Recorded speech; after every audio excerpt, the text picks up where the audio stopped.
প্রিয় দর্শক, আসসালামু আলাইকুম। বাংলাদেশে যতগুলো ধর্মভিত্তিক রাজনৈতিক দল রয়েছে, সবগুলো রাজনৈতিক দলকে আমরা দুইটি ভাগে ভাগ করতে পারি।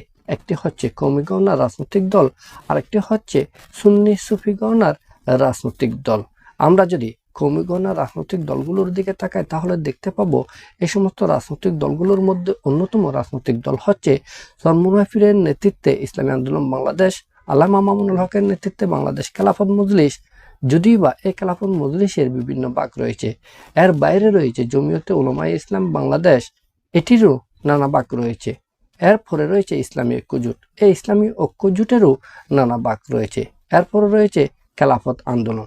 এই সমস্ত রাজনৈতিক দলগুলোর সবগুলোই কওমি গণনার রাজনৈতিক দল। আবার সবগুলো রাজনৈতিক দল মিলে একটি রাজনৈতিক সংগঠন রয়েছে, যেটির নাম হচ্ছে হেফাজতে ইসলাম বাংলাদেশ। আবার অন্যদিকে আমরা যদি সুন্নি সুফি গণনার রাজনৈতিক দলগুলোর দিকে তাকাই, তাহলে দেখতে পাবো এই সুফি গণনা সুন্নি গণনার রাজনৈতিক দলগুলোর মধ্যে অন্যতম রাজনৈতিক দল হচ্ছে মাইজভান্ডার দরবার শরীফের শাহজাদা সৈয়দ সাইফুদ্দিন আহমদ আল হাসানি আল মাইজভান্ডারের নেতৃত্বে বাংলাদেশ সুপ্রিম পার্টি বিএসপি এবং 18 পীর মুস্তাফা মীর ফয়সালের নেতৃত্বে জাকের পার্টি, এছাড়াও আল্লামা বাহাদুর শাহ মুজাদ্দিদের নেতৃত্বে ইসলামিক ফ্রন্ট বাংলাদেশ এবং আল্লামা মেমুদ্দিনের নেতৃত্বে বাংলাদেশ ইসলামিক ফ্রন্ট।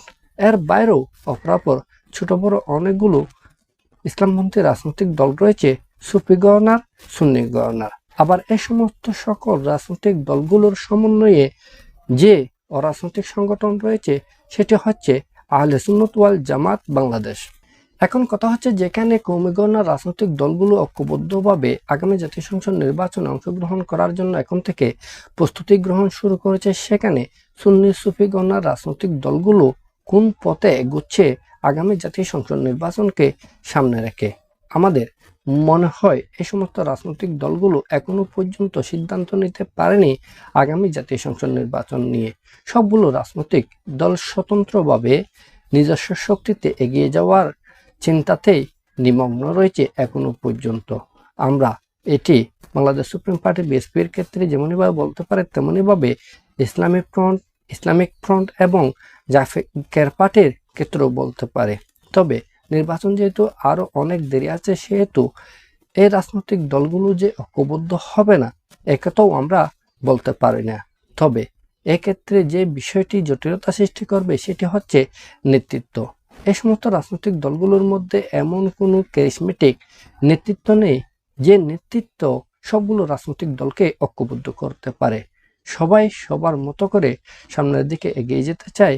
কোনো একটি রাজনৈতিক দলই কোনো একটি মহান ব্যক্তিকে নেতৃত্বে রেখে সামনের দিকে এগোতে চায় না।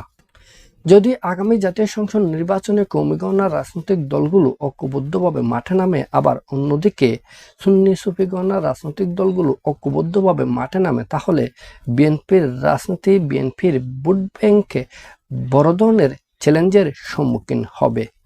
এছাড়াও বাংলাদেশের রাজনীতি উদারপন্থার রাজনীতি থেকে ইসলামপন্থী রাজনীতির দিকেই ধাবিত হবে। আমাদের পরবর্তী ভিডিও পাওয়ার জন্য আমাদের এই চ্যানেলটি সাবস্ক্রাইব করবেন। সবাইকে ধন্যবাদ। আসসালামু আলাইকুম।